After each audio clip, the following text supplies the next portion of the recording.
মুর্শিদাবাদ জেলার খাদ্যের গুণগত মান নিশ্চিত করতে চালু হলো বিশেষ মোবাইল ভ্যান। মঙ্গলবার সকালে প্রশাসনিক ভবনে আনুষ্ঠানিকভাবে এই ভ্রাম্যমাণ পরীক্ষাগারের উদ্বোধন করা হয়। এই বিশেষ মোবাইল ভ্যান জেলার বিভিন্ন ব্লকে পরিদর্শন করবে এবং খাদ্যের নমুনা সংগ্রহ করে তাৎক্ষণিকভাবে পরীক্ষা চালাবে। আগে যেখানে খাদ্যের মান পরীক্ষা দীর্ঘ সময় লাগতো, এখন এই আধুনিক মোবাইল ল্যাবের মাধ্যমে তা মুহূর্তেই সম্পন্ন করা সম্ভব হবে।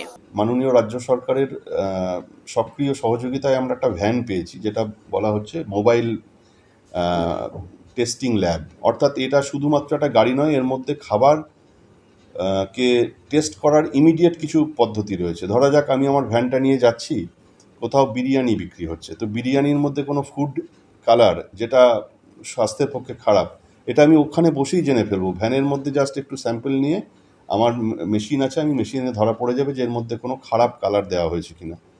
ধরা যাক একটা সিঙ্গারা কেউ বিক্রি করছেন, সেই তেল তার মধ্যে যদি কোনো অ্যাডাল্ট্রেশন থেকে থাকে, আপনারা জানেন যে তেলের মধ্যে বিভিন্ন কেমিক্যাল মেশানো হয় ঝাঁঝ বা অন্যান্য জিনিসকে অ্যাড করার জন্য, আমি কিন্তু সঙ্গে সঙ্গেই জেনে ফেলব। এবং গাড়ি থাকার ফলে কি হবে, জেলার যে বিরাট, আপনারা জানেন যে মুর্শিদাবাদ একটা বিরাট জেলা, এখানে 26টা ব্লক। তো একটা গাড়ি থাকার ফলে যেটা মানুষ কভার করতে আমাদের একটু সমস্যা হতো, আমরা কিন্তু গাড়িটা নিয়ে প্রত্যন্ত জায়গাতেও চলে যেতে পারবো।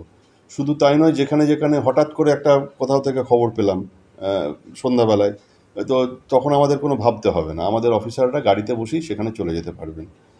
তো সেই ভ্যানটা আজকে আমরা উদ্বোধন করলাম। এর জন্য সারা জেলাবাসী উপকৃত হবেন এবং আমাদের যে কাজ, যে মানুষের স্বাস্থ্য নিয়ে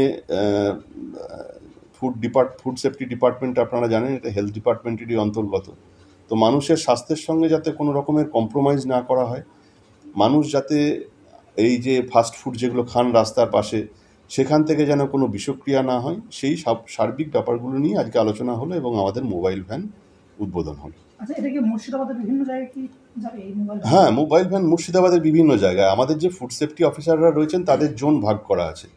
হয়তো ধরা যাক হরিহরপাড়া নওদার জন্য একজন, বেলডাঙ্গা 1-2 এর জন্য একজন, জঙ্গি সুতি 1 সুতি 2 এর জন্য একজন, সেখানে ফুড সেফটি অফিসাররা রয়েইছেন।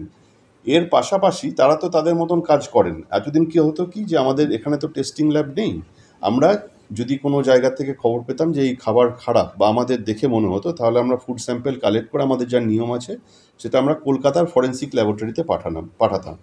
এবার থেকে আর সেই সময়টা লাগবে না, এবার আমাদের কাছেই ল্যাব চলে এলো, আমরাই টেস্ট করে নিতে পারবো। বাংলা টুডে নাও।